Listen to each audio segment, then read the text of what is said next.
नमस्कार. एकदा दूरदर्शनवर एक तरतरीत, पाणीदार, भावस्पर्शी डोळे असलेली स्मार्ट मुलगी बातम्या देत होती. एकंदरीत ती आणि तिची बोलण्याची पद्धत इतकी आवडली की ठरवून टाकलं, कधी ना कधीतरी या मुलीला भेटायचं. प्रत्यक्षात भेटायची वेळ आली तेव्हा ती केवळ दूरदर्शनवर बातम्या देणारी मुलगी राहिलेली नसून ती बनली होती स्मिता पाटील. स्मिताचा जन्म 17 ऑक्टोबर 1955 पुण्यामध्ये झाला. वडील शिवाजी पाटील आणि आई विद्या पाटील. मोठी बहीण अनिता, स्मिता आणि लहान बहीण गीता असा हा सुंदर परिवार. स्मिता आई वडिलांना मा आणि पप्पा म्हणत असे. मांचा स्मितावर खूप जीव, दोघींचेही एकमेकींवर खूप प्रेम. स्मिता 10वीत असताना स्मिताचे पप्पा मंत्री झाले. तेव्हा सगळेच मुंबईला जाणार होते. स्मिता मात्र मुंबईला जायला मुळीच तयार नव्हती. ती मांना म्हणाली, मी नाही येणार, मी पुण्यातच राहणार. अगं, असं काय करतेस? तुझे पप्पा मंत्री झाले, हो की नाही? आपल्या सगळ्यांना जावं लागेल. नाही मा, मी पुण्यातच राहणार. शेवटी मांचा नाईलाज झाला. 10वी-11वीला असताना स्मिता चिंगीच्या घरी राहिली. चिंगी ही स्मिताची अत्यंत जवळची मैत्रीण. तिच्या घरी स्मिताची ओळख थिएटर अकॅडमीच्या ग्रुप सोबत झाली. त्या काळात स्मिताच्या अभ्यासाकडे खूपच दुर्लक्ष होत होतं. मा तिला अधूनमधून भेटायला येत असे. मा विचारायच्या, काय ग, कसा चालू आहे अभ्यास? तसा आहे चालू, पण माझा अभ्यासात लक्षच लागत नाहीये. मग तू चल माझ्यासोबत मुंबईला. नाही, मला पुढे नाही सोडायचंय मा. नंतर स्मिता लेडीज हॉस्टेलला राहू लागली. एका खोलीत 4 मुली राहायच्या. FY ला असताना मात्र स्मिताचा अभ्यासाकडे पूर्णपणे दुर्लक्ष झालं. मांना या साऱ्याचा खूप त्रास व्हायचा. पप्पांच्या बरोबरीने ती सुद्धा कामात व्यस्त असायची, त्यामुळे त्यांना मुंबईलाच राहावं लागायचं. एके दिवशी स्मिता तिच्या पूनम नावाच्या एका मैत्रिणी बरोबर डेक्कन जिमखान्याजवळ क्वालिटी हॉटेलमध्ये बसली होती. अचानक एक काळसर चष्मेवाला तरुण मुलगा त्यांच्या टेबलाजवळ गेला. त्याची पूनमशी ओळख होती. त्याने झटकन स्मिताला विचारलं, तू चित्रपटात काम का नाही करत? अगं, तू अगदी जया भादुरी सारखी दिसतेस. तो स्वतः फिल्म इन्स्टिट्यूटचा विद्यार्थी होता आणि त्याच्या सुमन नावाच्या डिप्लोमा फिल्ममध्ये जया भादुरीने काम केलं होतं. त्या दिवसापर्यंत स्मिताने चित्रपटात काम करण्याचा कधी विचारच केला नव्हता. दुसऱ्या दिवशी स्मिता पूनम बरोबर फिल्म इन्स्टिट्यूटला गेली. तिथं स्मिताचं एक फोटो सेशन सुद्धा झालं. नंतर हे सगळं स्मिताने मांना कळवलं. मा, अगं, मी फिल्म इन्स्टिट्यूटला गेले होते आणि तुला माहितीये, तिथे त्यांनी माझं एक फोटो सेशन सुद्धा केलं. कशासाठी? अगं, सिनेमासाठी. काय? सिनेमा बिनेमा या सगळ्या फालतू गोष्टी आहेत. हे वेळ डोक्यातून काढून टाक आणि अभ्यास कर. हीच वेळ आहे अभ्यास करायची. आधी तू BA हो. मा एवढ्या रागावल्या म्हणून स्मिताने सिनेमात काम करायचा विचारच सोडून दिला. पण पुढच्या वर्षातच स्मिताच्या अवघ्या आयुष्याला एक वेगळीच कलाटणी मिळाली. स्मिता पुण्यातून मुंबईला आली आणि एक दिवस अचानक ध्यानीमनी नसताना वृत्त निवेदिका म्हणून दूरदर्शनच्या पडद्यावर झळकली. स्मिताचा सावळा पण तजेदार चेहरा, टपोरे डोळे, बोलायला उत्सुक असल्यासारखे वाटणारी ओठ, साधी राहणी, चेहऱ्यावरचं प्रसन्न स्मित आणि तिची बातम्या सांगण्याची सहजता, साऱ्याच गोष्टी विलक्षण परिणामकारक होत्या. दूरदर्शनच्या छोट्या पडद्याने स्मिताला अलगद रुपेरी पडद्यापर्यंत नेऊन पोहोचवलं. फिल्म इन्स्टिट्यूटच्या अरुण खोपकरची डिप्लोमा फिल्म तीव्र मध्यम, श्याम बेनेगलचा चित्रपट चरणदास चोर मधील राणी, राजा शिवछत्रपती मधील सईबाई करता करता स्मिता श्याम बेनेगलच्या निशांतपर्यंत कधी पोहोचली हे कळलंच नाही. नंतर श्याम बेनेगलच्या भूमिका चित्रपटाचं शूटिंग सुरू झालं. ज्योती स्टुडिओ, भूमिकाचा सेट लागला होता. लावणी नृत्याचं शूटिंग होतं. त्या दिवशी लावणी करत असताना स्मिताला तिच्या मनानुसार ते नृत्य होत नव्हतं. तेव्हा ती घरी आल्यावर नेहमीप्रमाणे मानशी बोलत होती. बोलता बोलता सहज म्हणाली, मा, मला काही ते जमत नाहीये. जमत कसं नाही? जमलंच पाहिजे. एकतर तू काम करूच नकोस, पण एकदा काम घेतलंस की ते नीट करता आलंच पाहिजे. मग ते स्टुडिओत झाडू मारायचं असेल, नाहीतर सिनेमात काम करायचं असेल. झाडू मार सांगितल्यावर स्टुडिओच्या या टोकापासून ते त्या टोकापर्यंत झाडू मारून स्टुडिओ साफ करता आला पाहिजे. तसंच आहे हे. अगं हो मा, पण शाळेत असताना फोक डान्सेसची सवय असली तरी लावणीचे ते विशिष्ट हावभाव काही केलं मला जमतच नाहीये. हे बघ स्मिता, आता तू ही भूमिका स्वीकारली आहेस ना, मग त्या भूमिकेच्या संदर्भात ओघाने येणाऱ्या सगळ्या गोष्टी तुला केल्याच पाहिजे आणि त्या तुला नीट जमल्याच पाहिजे. स्मिता मानचे बोलणे गुपचूप ऐकून घेत होती. कुतूहलाने तिने विचारलं, मा, हे तू स्वतः म्हणतेस? स्मिता, तू या व्यवसायात आलीस, तुझी मर्जी. आता या व्यवसायातल्या सगळ्या गोष्टी तू निष्ठेने केल्याच पाहिजेस. अगं, आता तू कसलीही तक्रार करू नकोस. तेव्हा स्मिता मनातल्या मनात म्हणाली, पण मा, तुला काय माहित की या व्यवसायात नक्की काय काय गोष्टी कराव्या लागतात ते? मलाच हळूहळू या गोष्टी समजायला लागल्या आहेत. स्मिता गप्पच बसली. दुसऱ्या दिवशी शूटिंग सुरू झालं. मानचे बोलणे स्मिताच्या चांगलंच लक्षात होतं. स्मिताने त्या गाण्यात अक्षरशः स्वतःला झोकून दिलं. सगळे अवाक होऊन बघत राहिले. शॉट संपला. Okay cut. श्याम बेनेगल स्मिताला म्हणाला, वाह क्या बात है स्मिता, आज तुमने लावणी के सारे भाव बेहद खूबसूरती से पेश किए. Good job, good job. स्मिताच्या चेहऱ्यावर स्मित उमटले. सगळ्यांनीच तिचे कौतुक केले. स्मिता बाहेर आली. स्टुडिओच्या दारात एका गाडीला टेकून मा उभ्या होत्या. मला बघून स्मिता त्यांच्या जवळ गेली. मा खरं तर कधीच स्मिताचं शूटिंग असताना स्टुडिओत येत नव्हत्या. स्मिता त्यांना म्हणाली, मा, अशी बाहेर का उभी आहे? अगं आत चल ना. सगळेजण म्हणत होते की तू फार छान शॉट दिलास. हो, शॉट चांगला झाला आणि तुला माहिती आहे, मी निघते आता. आणि त्या नेहमीप्रमाणेच भराभरा पावलं टाकत ताठपणे निघून गेल्या सुद्धा. स्मिता त्यांच्याकडे बघतच राहिली. मानचे बोलणे स्मिताच्या मनात एवढे खोलवर जाऊन बसले होते की भूमिका चित्रपटातील तिने तिच्या भूमिकेसाठी झोकून दिले स्वतःला. आणि मग काय, स्मिताला भूमिकासाठी नॅशनल अवॉर्ड मिळालं. स्मिताच्या सगळ्याच भूमिकांमध्ये ती जीव ओतून काम करायला लागली. पुढे जय तेरे जयचं शूटिंग सुरू झालं. हे शूटिंग कर्नाळ्याजवळ चालू होतं. तेव्हा स्मिताची तब्येत एकाएकी बिघडली. सेटवरचा एक जण तिला म्हणाला, काय झालं मॅडम, बरं वाटत नाही का तुम्हाला? ऍक्च्युली मला थोडा हार्नियाचा त्रास आहे, त्यामुळेच पोटात दुखतंय जरा. अहो मॅडम, आधीच वाट अवघड आहे, त्यात ती पायी चढायची. तुम्ही एक दिवस शूटिंग कॅन्सल का नाही करत? अरे, आधीच आपला चित्रपट लो बजेट आहे आणि त्यात मी एक दिवस जरी शूटिंग कॅन्सल केलं ना तर ते नुकसान किंवा त्यांना फार जड जाईल. आणि हे काय, पोटाचा पट्टा आहे ना माझा, हा बांधला की मग त्रास नाही होणार. पोटाला घट्ट पट्टा बांधून स्मिता शूटिंगला उभी राहिली. पण हळूहळू स्मिताला जास्तच त्रास होऊ लागला. जेमतेम शूटिंग संपवलं आणि स्मिताला हॉस्पिटलमध्ये ऍडमिट केलं गेलं. तेव्हा डॉक्टर म्हणाले, आणखी थोडा वेळ उशीर झाला असता तर या वाचल्या नसत्या.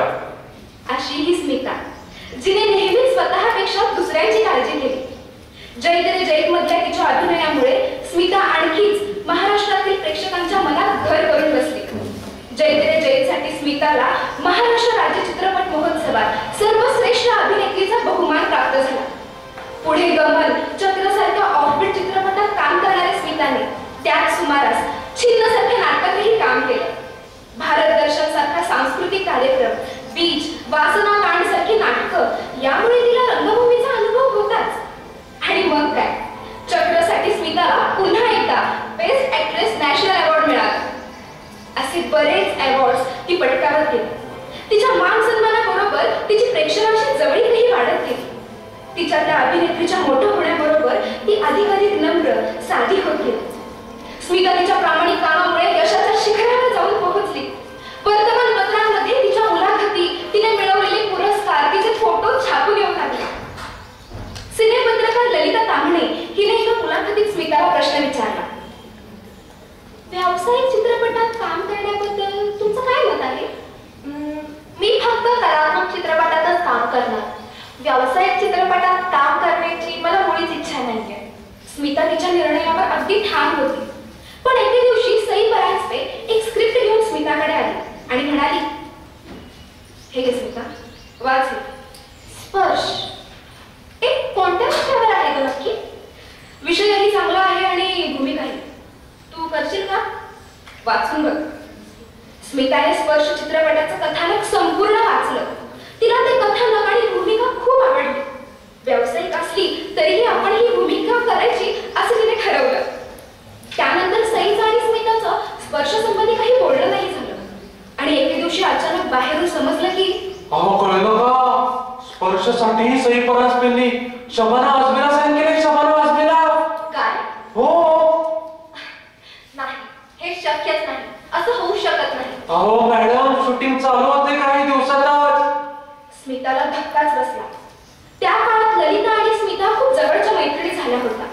ललिताला ती म्हणाली, सईने असं का केलं?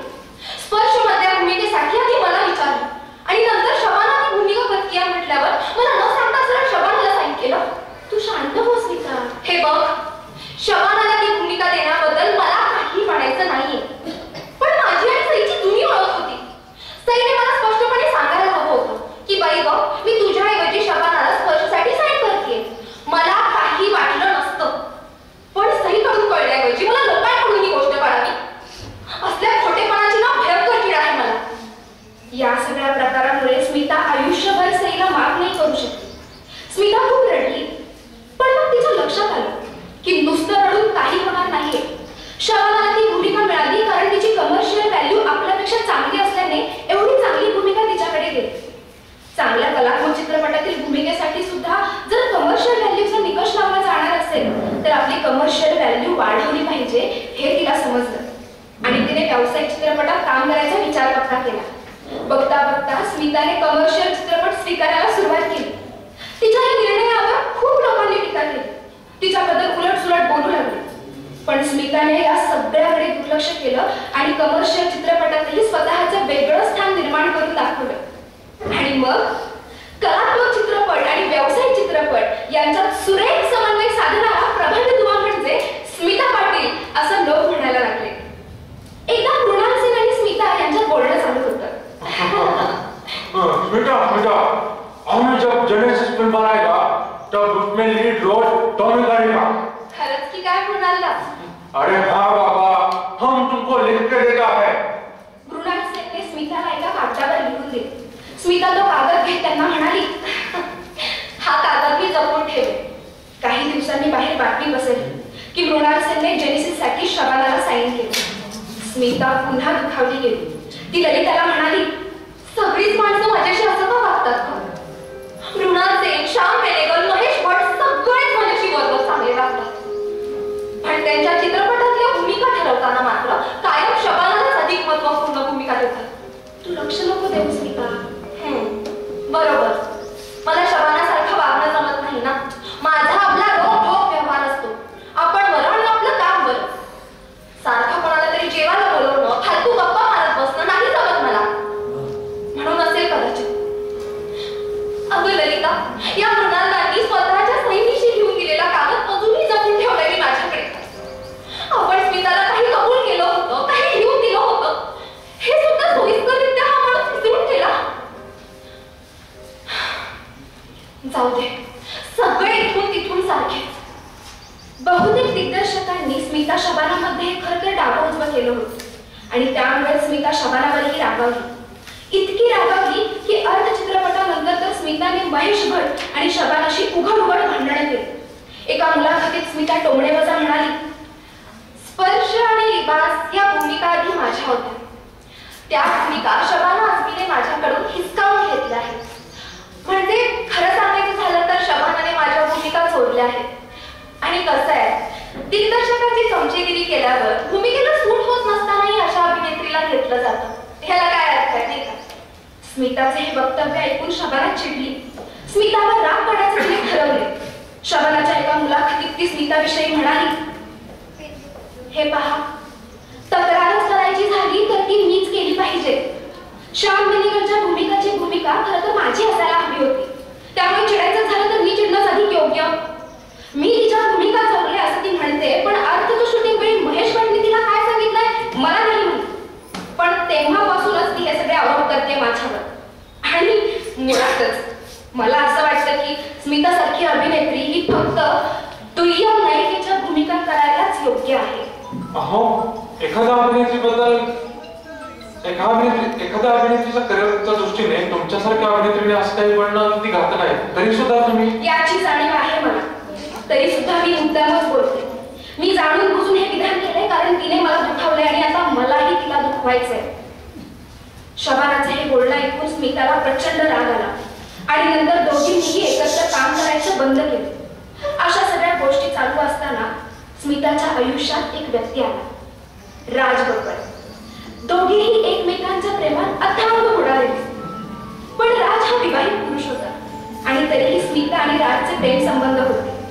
हे प्रेम प्रकरण सगळीकडे पसरले. लोक स्मिताबद्दल नको नको ते बोलू लागले. तिच्याबद्दल पेपरमध्ये वाईट साईट लिहून येऊ लागले. स्मिताच्या घरच्यांना विशेषतः मांना खूप त्रास होत होता. स्मिता एकदा न राहून राजला म्हणाली, असह्य होते राज मला आता. माझ्याबद्दल बाहेर जे बोललं जाते तुलाही माहिती आहे मी नाहीये तशी. त्रास होतोय आता मला खूप याचा. परेशान मत हो स्मिता, हम जल्द ही शादी करेंगे. और रही बात नादिरा की, तो मैं उसे जल्द से जल्द डिवोर्स देने वाला हूँ. तुम चिंता मत करो. राजवर विश्वास ठेवून स्मिताने राजचं आधी एक लग्न झालेलं असून सुद्धा त्याच्याशी लग्न केलं. पण लग्न झाल्यावर आणखीच गोष्टी चिघळल्या. लोक तोंडाला येईल ते बोलू लागले. हे मान कळाल्यावर त्यांना प्रचंड त्रास झाला. स्मिता माला भेटायला गेल्यावर स्मिता काही बोलायच्या आधीच मा तिला कणखर स्वरात म्हणाल्या, हे बघ, काही गोष्टी स्वीकारणं मला आयुष्यात जमणार नाहीये, समजलं? मा, निदान तू तरी ओळखतेस ना मला? अगं काय ओळखतेस ना? दुसऱ्या स्त्रीचा नवरा तिच्यापासून हिरावून घेताना, तिचा संसार उद्ध्वस्त करताना तुला लाज कशी वाटली नाही का स्मिता? हे आमचे संस्कार नाही ग मा, नाही. असे विचार माझ्या मनात येणं शक्यच नाही. त्यांचा संसार आधीच विस्कट गेला होता. राजचं माझ्यावर खूप प्रेम आहे. इतर पुरुषांपेक्षा तो वेगळा आहे. चलचल नाही, उद्धट आहे. मा, या व्यवसायाच्या संदर्भातल्या बऱ्याच गोष्टी मी तुझ्याजवळ नाही का बोलू शकत. मी करतेय ते चूक आहे की बरोबर हे सांगणाऱ्या एखाद्या जवळच्या माणसाची गरज असते. आणि या सगळ्यामध्ये मला राजची साथ लागते. यातलं काहीही ठरवून झालेलं नाहीये. पण लोकांना किंवा तुला सुद्धा हे दिसतं त्यापेक्षा कितीतरी अधिक हे सगळं होण्याला कारणीभूत आहे. सगळ्याच गोष्टी समजावून नाही सांगता येत ग मा. या घराची दारं तुला कायम उघडी असते. तुला वाटेल तेव्हा तू येऊ शकतेस. बाकी कोणतीही अपेक्षा तू माझ्याकडून करू नकोस. पण मा तिथून निघून गेलाय. आपल्यामुळे मला आणखी त्रास नको म्हणून स्मिता वेगळी राहू लागली. राजने अजूनही त्याची पहिली पत्नी नादिराला डिवोर्स दिला नव्हता. राज स्मिताला सतत टोलवत होता. या कारणावरून त्या दोघांमध्ये सतत भांडणही व्हायची. आता मात्र स्मिताची मानसिकदृष्ट्या कुचंबना होऊ लागली. अशा वेळी तिला गरज होती एका अशा मैत्रिणीची जी तिला यात मदत करू शकेल. स्मिताला रेखाबद्दल आधीपासूनच एक वेगळंच आकर्षण होतं. रेखाशी मैत्री व्हावी अशी तिची फार इच्छा होती. रेखा आणि स्मिताची कोणत्या ना कोणत्या निमित्ताने भेट व्हायची. एकदा एका कार्यक्रमात स्मिता रेखाला भेटली. तेव्हा रेखा तिथून निघाली होती. स्मिता तिला म्हणाली, हे काय, तू चाललीस? वो मैं जल्दी आ गई थी, अब मैं चलती हूँ. तू एकटी झाली होतीस? मैं सभी जगह अकेले ही जाती हूँ. कसं जमतं तुला? आज बघ ना, मी पण एकटी चालली. पण मला कसं तरीच वाटतंय. ए मागे वळ, मला तुझी वेणी बघू देत. वा, खरे तेच आहे. हा, आणि तुझी साडी पण किती छान आहे. तुला कशा अशा छान छान साड्या मिळतात ग? मी पण मद्रासला जाते. तू जिथून साड्या घेतेस त्याच दुकानात मी पण जाते. तरी मला मात्र अशा साड्या कधीच मिळत नाही. अगं हसतेस काय? मला आवडतं तुझ्यासारख्या साड्या नेसायला. स्मिता, तुम साड़ियाँ पहनो लेकिन मेरी कॉपी मत करो.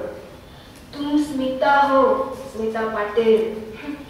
ती श्रीदेवी तुझी कॉपी करते ते तुला चालतं. तू मलाच का बोलतेस? अरे, मेरे और श्रीदेवी हम दोनों मद्रासी हैं, इसलिए उसे वो शोभा देता है. तुम महाराष्ट्रीय हो. एक अभिनेत्री होने के नाते तुम्हें अपनी खुद की एक स्टाइल क्रिएट करनी चाहिए, ऐसा मुझे लगता है. जाऊ दे ग रेखा, मी कितीही मैत्रीचा हात पुढे केला ना तरी तुला माझ्याशी मैत्री करायचीच नाही. तू त्या शबानाशी मैत्री करू शकतेस पण माझ्याशी नाही. पण रेखा, एक मैत्रीण म्हणून तू हवी आहेस का मला माझ्या आयुष्यात? सिर्फ जन्मदिन पर किसी को बधाई देने से वो शख्स दोस्त बन जाता है क्या? देखो स्मिता, मुझे अपने ऐसे दोस्त कोई नहीं है. मैं बिल्कुल अकेली हूँ और मुझे अकेला ही रहना है. अब किसी पर भी भरोसा करने का मन नहीं करता मेरा. मानसिक रूप से मेरा बहुत ही मुश्किल वक्त चल रहा है, इसलिए मैं जानबूझकर ही सबको मुझसे दूर रखती हूँ. रेखा, मी सध्या खूप वाईट परिस्थितीत आहे ग. मला फार वाटतं की तू माझ्याशी बोलावंस, कारण फक्त तूच आहेस जी मला समजून घेशील आणि माझा प्रॉब्लेम सोडवू शकशील. स्मिता, खुद के प्रॉब्लम्स खुद को ही सुलझाने पड़ते हैं. कोई भी किसी की भी मदद नहीं कर सकता. असं म्हणून रेखा तिथून निघून गेली. स्मिता तेव्हापासूनच खूप वाईट परिस्थितीत होती. उदास असायची. बरेच दिवस उलटून गेले. एक दिवस स्मिताने सकाळी सकाळी उठून ललिताला फोन केला. त्या दिवशी स्मिता खूप खुश होती. फोनवरती ललिताला म्हणाली, आईने आज काय केलंय घरी? अचानक तुला काय आठवलं? आईच्या हातचं काहीतरी खावंसं वाटतंय मला. तुला काय हवंय? चिवडा. ठीक आहे. ललिताच्या आईने स्मितासाठी चिवडा करून दिला. स्मिताने तो अक्षरशः पुरवून चवीने खाल्ला. त्या दिवशी स्मिता काहीतरी वेगळीच दिसत होती. एक विलक्षण तेज तिच्या चेहऱ्यावर होतं. ललिताने तिला विचारलं, स्मिता, आज तू नेहमीपेक्षा खूप वेगळी दिसतेस. म्हणजे आनंदी तर दिसतेच आहेस, पण तरी अजून काहीतरी विशेष वाटते. तुझ्या लक्षात नाही आलं? म्हणजे तू आई? खरंच? हो. वेडे, काय आधी का नाही बोललीस? अगं, मी आईच्या हातचं काहीतरी खावंसं वाटतंय असं म्हटलं होतं. मग मला वाटलं की तुला कळलं असेल आणि मी फोनवर कशी सांगणार होते. स्मिता आई होणार आहे हे कळाल्यावर ती प्रचंड खुश झाली. स्मिताला आई व्हायची खूप इच्छा होती, पण एकूण परिस्थिती तिला साथ देत नव्हती. स्मिता ही संसार आणि बाळ अशा गोष्टींमध्ये रमणारी मुलगी, पण संसाराची अवस्था म्हणावी अशी बरी नव्हती. राजने अजूनही नादिराला डिवोर्स दिला नव्हता. स्मिताला वाटायचं की आपल्याला निदान बाळाचं सुख तरी नशिबात मिळणार आहे की नाही काय नाही. पण आता तिच्या आयुष्यात तिच्या रक्तमासाची छोटी छोटी गोंडस पावलं येणार होती. एक नवीन आयुष्य स्मिताला मिळणार होतं. तेव्हा आता येणाऱ्या बाळासाठी अजून खंबीरपणे उभं राहायचं, त्याच्यावर खूप खूप प्रेम करायचं असं तिने ठरवलं. स्मिताला तिच्या आयुष्यात एवढा आनंद कधीच झाला नव्हता जेवढा तिला आपण आई होणार असल्याचे समजल्यावर झाला. स्मिताच्या मा तरीही काहीशा नाराजच होत्या. स्मिताला खूप काही खाऊ वाटायचं, पण ती ते मला सांगू शकत नव्हती. मग ती ते सगळं ललिताला सांगायची. ललिता सगळं काही घेऊन यायची तिच्यासाठी. एकदा ती ललिताला म्हणाली, ललिता, मला आरामाला तुझ्याकडे यावंसं वाटतंय. दुसरीकडे कुठे जायला मला जागाच नाहीये. अगं, असं काय बोलतेस? तू लगेचच चल, छान आराम कर. पण तेवढ्यात राजची तब्येत बरी नसल्याचं स्मिताला कळालं. त्याला सोडून जाणं तिला होत नव्हतं. शेवटी ललिताच्या घरी जायचं राहूनच गेलं. दिवस उलटून गेले. स्मिताला दिलेल्या तारखेपेक्षा उशीर झाला होता. ललिता म्हणाली, स्मिता, आता पुरे झालं. जा आता हॉस्पिटलमध्ये. मी तुला घरी भेटायला मुळीच येणार नाहीये. मी एकदम आता तुला हॉस्पिटलमध्येच भेटायला येईल. झालं. स्मिताला ऍडमिट केलं. पण तिच्या प्रेग्नन्सीमध्ये कॉम्प्लिकेशन्स होते असं डॉक्टरांचं म्हणणं. सगळेजण दवाखान्यात कधी एकदा डॉक्टर आनंदाची बातमी घेऊन येतात अशी वाट बघू लागली. तेवढ्यात डॉक्टर आले. अभिनंदन, मुलगा झाला. सगळे खूप खुश झाले.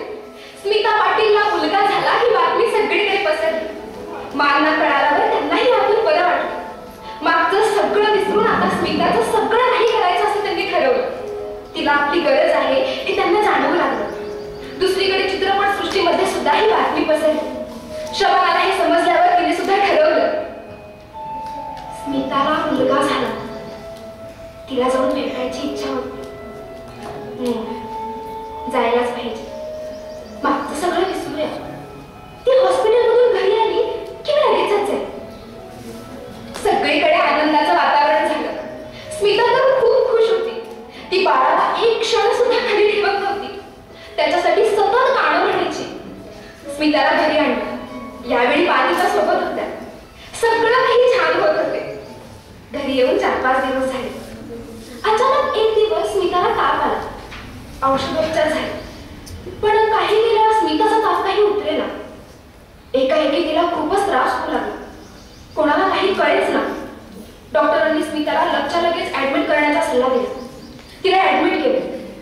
डॉक्टर त्यांचे प्रयत्न करत होते, पण तिच्या तब्येतीत काही सुधारणाच होत नव्हती. स्मिताला रक्त देण्याची गरज आहे हे रेखाला कळाल्यावर सर्वात पुढे रक्त देण्यासाठी रेखा हजर झाली. तरी सुद्धा काही फरक पडेना. स्मिताची तब्येत जास्तच खालावली. डॉक्टर म्हणाले त्याचा ताप मेंदूपर्यंत जाऊन पोहोचलाय. त्या ट्रीटमेंटला रिस्पॉन्डच करत नाही. शवानाला कळताच ती स्मिताच्या घरी गेली. तिथे कोणीच नव्हतं. सगळ्या वस्तू अस्ताव्यस्त. फोन वाजत होता. शबानाने तो फोन उचलला. त्यावर स्मिताची बहीण अनिता बोलत होती. Hello hello. अनिता, पण शबाना का? हा शबाना. अगं तिची तब्येत कशी आहे ग? ती ह्यातून वाचेल अगं. अगं हो नक्की वाचेल. आमचं भाई अमिता एवढ्या मोठ्या अपघातातून वाचली, मग आपली स्मिता का नाही वाचणार? आणि तेवढ्यात हॉस्पिटलमध्ये डॉक्टर म्हणाले सॉरी, आम्ही नाही वाचू शकलो त्याला. सगळ्यांच्या पायाखालची जमीनच सरकली. स्मिता पाटील गेली. तिला शेवटचं पाहण्यासाठी सगळा जनसागर उसळला. सगळेच रडू लागले. स्मिता स्मिता, अगं ना स्मिता. मा म्हणाल्या ए ललिता, जा नको तुझ्या मैत्रिणीला बोलवून आण. ती तिचं सगळं करीन का? तिचं सगळं करेन. तिच्या बाळाचं पण सगळं करेन मी. तिला फक्त तू ये म्हणावं का? तिला ये म्हणावं. अनिता पळत पळत येऊन शबानाला म्हणाली शबाना, तू म्हणाली होतीस ना ती वाचेल म्हणून. म्हणाली होतीस ना ग तू. मग कुठे आहे ती? सांग ना. बोल काहीतरी. मला माफ करा ताई. मला माफ करा. माझं चुकलं. खूप वाईट वागले होते तिच्यासोबत. आता मला तिच्याशी बोलायचंय खूप, पण सगळ्यात काय होऊन बसलंय. आता आयुष्यभर माझ्या मनात हे असंच राहणार. त्यावेळी रेखाच्या मनात विचार आला, उस वक्त उसे मेरी जरूरत थी. अगर मैंने थोड़ी देर उसके साथ दिल खोल के बात करनी होती तो कितना अच्छा होता. आणि त्या 10-12 दिवसांच्या बाळाला वाऱ्यावर टाकून स्मिता या जगातून निघून गेली कायमची. आयुष्यात येणाऱ्या माणसांना जपा ही मोलाची गोष्ट स्मिता किती नकळतपणे सांगून गेली. इतरांना नेहमी प्रेम देणाऱ्या स्मिताच्या आयुष्याची मैत्री मात्र सुनीसुनीच राहिली.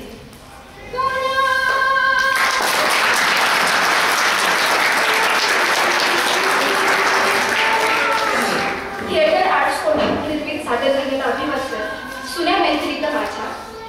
मूळ लेखिका ललिता ताम्हणे, संकलन आणि दिग्दर्शन सई जाधव, पार्श्वसंगीत अभिजित ताम्हणे आणि वाचक स्वर होता मी आशिका चौधरी, सई जाधव, शिवप्रसाद भोग. धन्यवाद.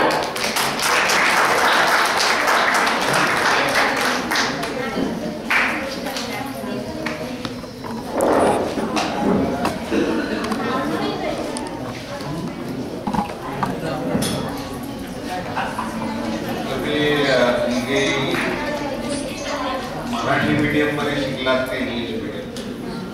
मी मराठी मीडियम मध्ये शिकले. मी इंग्लिश मीडियम. मी पण इंग्लिश मीडियम. जाणवत होतं व्यक्ती आला नाही, व्यक्ती आली. मानसिक नाही, मानसिक. अस्ताव्यस्त कोणीतरी बोलला. अस्ताव्यस्त, अस्ताव्यस्त. तुमच्या सगळ्यांच्या शाळा इंग्लिश मीडियम आहेत का Marathi medium?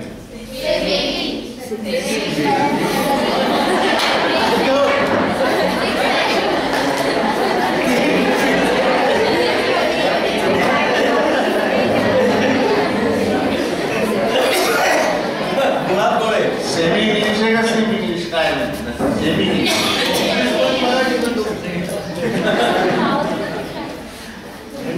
English medium, English medium शाळांवरती नाही टीका करू, पण इंग्लिश मीडियम मध्ये आपण शिकत असताना आपली मराठी जी भाषा आहे आपली लक्षात ठेवली पाहिजे. नाही तर उगाच ओरड करून उपयोग नाही. किती म्हणते आपणच मानतोय.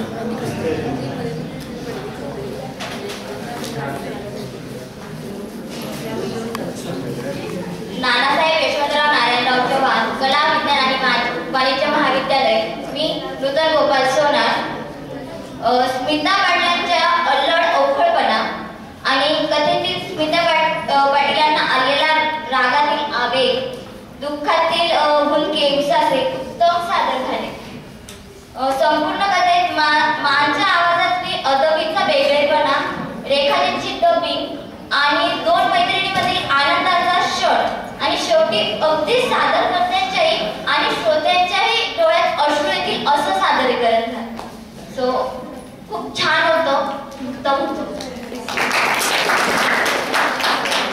नमस्कार, माझं नाव रामेश्वर राजू राठोड, NYMC कॉलेज चाळीसगाव. तुम्ही जे सादरीकरण केलं अर्थात ते अक्षरशः डोळ्यासमोर तरीच राहिलं आणि तुम्ही जे सांगितलं स्मिता पाटील अगोदर शिकत होते त्यांच्या माने त्यांना सांगितलं तेही खूप आवडलं आणि तुम्ही जे शेवटचे जे बोलले ना की ते कसं झालं रात्रीचं प्रेम झालं, तुमच्या आवाजाला चढ होता तोही खूप चांगला होता आणि तुमच्या चेहऱ्यावरती जे फेस होते तो अक्षरशः असं वाटत होतं की तुम्ही कथा सांगता आणि कथा करत होत्या असं वाटत आणि तुम्ही जे कथा केली ते अंतःकरणापासून खूप आवडलं. थँक्यू.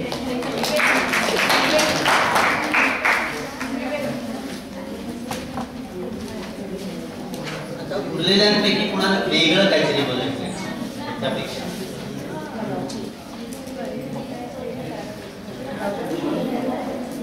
एनिवे मला पहिल्यांदा या लोकांचं अभिनंदन करायचं वाटतं. कालपासून मला वाटतं सगळ्यात गूढ कथा, रहस्य कथा याच्यापेक्षा आत्मकथन आणि चरित्रात्मक घेण्याचा प्रयत्न केला. याबद्दल आपण त्यांच्या आधी टाळ्या वाजवून. दुसरी गोष्ट, स्मिता पाटील चाळीसगावच्या लोकांसाठी अतिशय जिव्हाळ्याचा विषय आहे आणि मला एक पर्सन आमच्या कॉलेज डेजमध्ये मी बहरत होती त्यामुळे आणि अतिशय म्हणजे जळगावात मी जे म्हटलं की प्रायोगिक आणि कमर्शियल ह्या दोन्हीकडे उत्तम तऱ्हेनं बॅलन्स तसं केलेलं तर बरोबर कौतुक करण्याचं होतं. चाळीसगावसाठी असं आहे, सकाळी आपण जे नटराज पूजन केलं त्या ज्या उमा चव्हाण होत्या त्यांची सासू ही स्मिता पाटीलची सख्खी आत्या. त्यामुळे हे जे आहे म्हणजे आणखी जिव्हाळ्याचं नातं स्पेशली चाळीसगावला आल्यानंतर. दुसरं बीइंग गायनाकॉलॉजिस्ट मला हे सांगावं असं वाटतं, अतिशय रेअर असलेला थ्रॉम्बोएम्बोलिझम हा त्रास होऊन ती गेली. तिला डीप वेन थ्रॉम्बोसिस झाला होता आणि आता म्हणजे आमच्या माझी प्रॅक्टिसची जर सुरुवात होती पण ते सगळं ऐकल्यानंतर खरोखर काही चिरून गेलं की अरे एक छोटीशी गोष्ट की तिला ते थ्रॉम्बोएम्बोलिझमचं निदान जरा वेळेवर झालं असतं आणि त्याची काही एक ट्रीटमेंट आत्ता जे काही व्हॅस्क्युलर सर्जन्स किंवा व्हॅस्क्युलर लोक जे काही ट्रीटमेंट करतात अशी ट्रीटमेंट तिची झाली असती तर ती वाचू शकली असती. तर ह्या सगळ्या गोष्टी असल्यामुळे आणि दुसरं एक मला महत्त्वाचं वाटतं, ज्या वेळेला सिनेसृष्टीतल्या माणसांच्या बद्दल ज्या वेळेला बोललं जातं किंवा त्याच्या चर्चा केल्या जातात त्या चर्चा करत असताना त्याचं चघळणं जास्त होतं है ना. त्याच्यामध्ये म्हणजे त्याला काय म्हणतात गॉसिप व्हॅल्यू खूप असते. पण ह्यामध्ये त्या सगळ्यांच्या म्हणजे रेखा असेल, शबाना असेल किंवा स्मिता पाटील असेल त्यांच्या भावभावनांचा विचार करून त्यांचे आतल्या मनातल्या गोष्टी आणि ललिता मैत्रीण असल्यामुळे तिने ते फार छान लिहिलेलं आहे, सांगितलेलं आहे. तर असं वेगळं पुस्तक निवडून ते त्याच जॉनरमध्ये किंवा त्याच याच्यामध्ये प्रेझेंट केलं ते खरंच छान वाटलं.